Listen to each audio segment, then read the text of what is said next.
Wow, that is such an ableist thing to say. Have you also needed to say that to someone? Or have you thought that when reading something online? But why? What is ableism? Where is it coming from? Why is it so pervasive? Join me as we find out. As it is Disability Pride Month this month, I thought it was a good occasion to talk about ableism. I have to be honest, researching this video made me incredibly sad about the ableism that it still is in our society. I will also briefly talk about the Nazis, so I totally understand it if that's something that you cannot stomach today. And if so, skip this video and I'll see you again next week. Or skip ahead to the time frame somewhere on the screen to find out what we can do to fight ableism. If this is something that you do want to know more about, then make sure to like and subscribe. Hi! Welcome to Minerva. I'm Vera, and today we will be talking about ableism. Because ableism is still so incredibly common, it feels like it's an acceptable form of discrimination. And before you come at me at the comments, let me show you why. Imagine a government building with a sign saying no women allowed. That would be absolutely outrageous. Now take that down, but leave the steps without a ramp and only one broken elevator.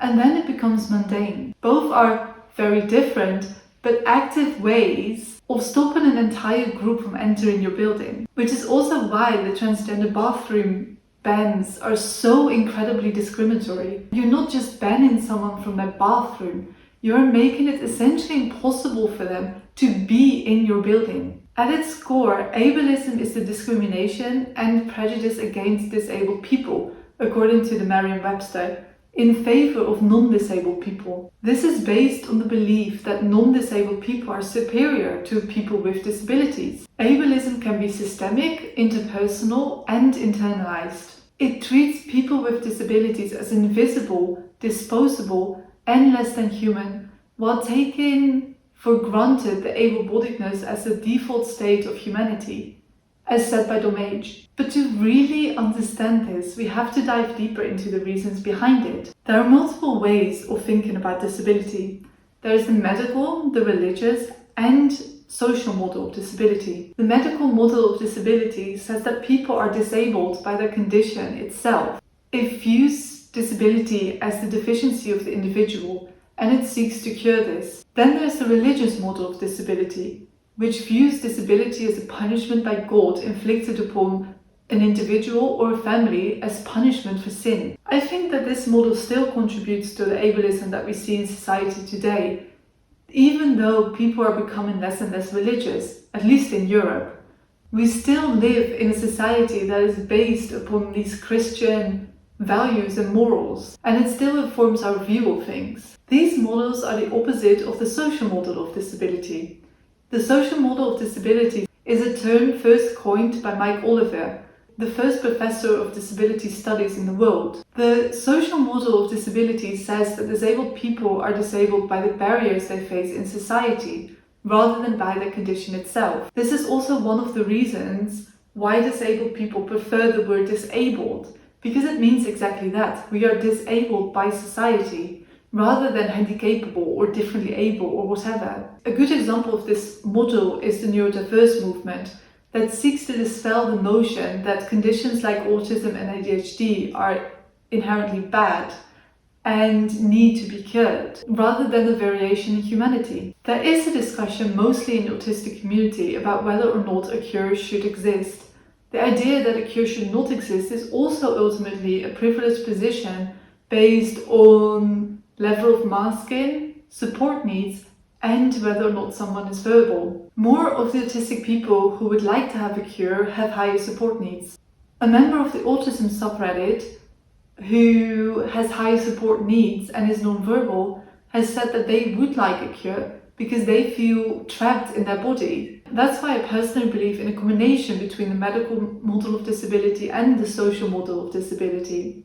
However, in my opinion, the medical model of disability also enables ableism because it sees disability solely as A, the responsibility of the individual, and B, as something that needs to be cured. Additionally, as we live in a capitalist society, we are taught that a person's worth is based on how much money they can make for the boss. aka productivity. The more productive they are, the more they are worth, at least according to capitalism. That also means that a disabled person, if less productive, is worth less. And we see this narrative popping up more and more, and it's especially important to challenge this narrative because the rhetoric of cost of disability to society is also the narrative that was used by the Nazis to justify the systemic mass murder of disabled people. And it's happening more and more. This is a picture of a newspaper article in 2023.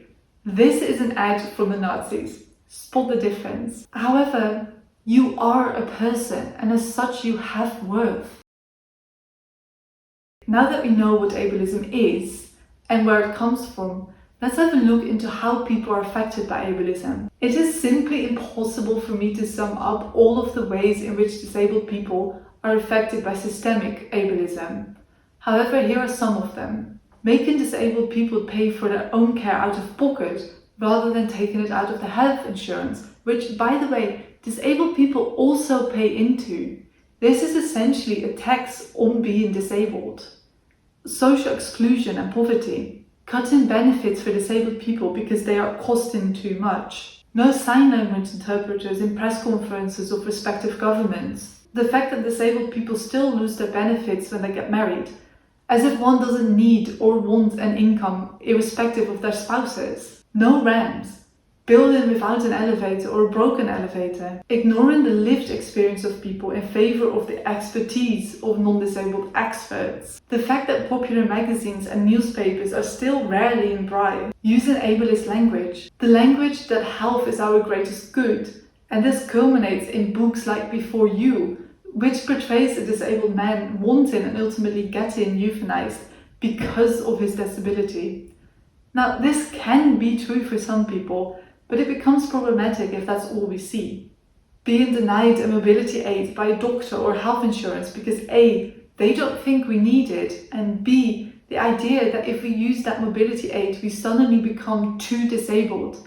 And this has happened to me too. I was denied my wheelchair by my doctor because she thought that that would make me too disabled. An extreme example of systemic ableism is the eugenic movement that culminated in a mass murder of disabled people by the Nazis. Friendly reminder, disabled people were the first people to be systemically murdered by the Nazis, and these stories are often not taught or remembered. Interpersonal ableism, the words we use like handy-capable or differently able, because it makes it seem like disability is a dirty word and therefore a dirty concept that shouldn't be talked about. This is of course not true. It can also look like people coming up on the street and asking if they can pray for you, thinking of a disabled person as inspirational simply for existing, using ableist language like calling someone an ableist slur like the R word or spazzy, or saying she's so OCD when she's just organized, because this minimizes the impact that OCD has on people. Ignoring someone who uses a wheelchair in favor of talking to the person they're with, etc., etc. Lastly, there is internalized ableism, and this is a really important concept to me. We do live in an ableist society, so these views impact us too. Fighting our own internalized ableism is a fight, but it is so worth it. Internalized ableism can look like denying ourselves the mobility aids that we need, either because we're ashamed to be seen with it, or because we think that we don't deserve it. By the way, if you are wondering if you are disabled enough to use a mobility aid, you probably are, so go and get yourself that thing. Non-disabled people don't wonder if using a mobility aid will make their lives easier. So if you are, it probably will. For me personally, it was incredibly difficult to take the step to use a wheelchair because I thought that I wasn't disabled enough because I can walk, but also because I thought that it was giving up, that if I just tried harder, I would be pain-free. And this is 100% internalized ableism on my part. Other ways in which it can show up: thinking that you aren't good enough because you are disabled, thinking that you are a burden, thinking that you don't deserve accommodations because either you're not disabled enough or because it feels like cheating. It isn't. Feeling the need to hide or downplay your symptoms to avoid being a burden to people. Who says disability is a burden in the first place? One of the ways in which I showed ableism to myself was in the way I chose to refer to myself. I was adamant that I was just chronically ill and not disabled. But this was based on the false presumption that being disabled is somehow worse. Ableism has real-life consequences on the lives of disabled people. Studies have shown that disabled people live in poverty more than non-disabled people, and that they are 3 times more likely to experience depression because of ableism. They have also shown that disabled people are more likely to report higher levels of anxiety and mental distress than non-disabled people. Then there is the social exclusion that comes from not being able to enter certain buildings. So now that we know all of this, how can we fight ableism? There are so many ways you can fight ableism, and these are just some of them. Educate yourself. Challenge your faults and your biases. Watch your language. I don't mean stop swearing, honestly keep on swearing. I just mean don't fucking use shitty ableist language. Identify someone as how they want to be identified as. Some people prefer disability first, whilst other people prefer person first language, and honour this. Support organizations that are committed to fighting ableism. Diversify your entertainment and news. Seek out the voices of disabled people, and YouTube is such a wonderful way to do that. Allow yourself to use whatever mobility aid that you need to use. Also, surround yourself with people who are happy to accommodate you. It is such a self-esteem booster to surround yourself with people who love you with your disability, not despite your disability. Vote. Vote for disabled-friendly policies and talk to your politicians. Abolish capitalism. Eat the rich. Make sure that your events are accessible for all types of disability and not just physical ones.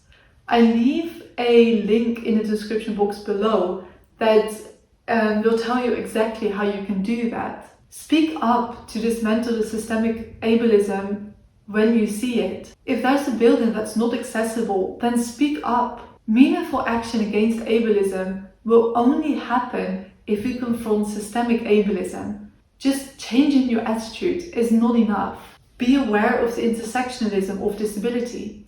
And with that I mean that for some people, ableism is just one form of discrimination that they have to contend with. And it is inseparable from other forms of discrimination, like racism. Work to dismantle all sorts of discrimination. But most importantly, nothing about us without us. Eradicating ableism cannot be just the work of disabled people. It is also, especially, the work of non-disabled people. So that was it for this week. I know that this was a very heavy topic, so let me know any thoughts or feelings that you have in the comments below. I'm very interested in them. And I see you next week. Bye!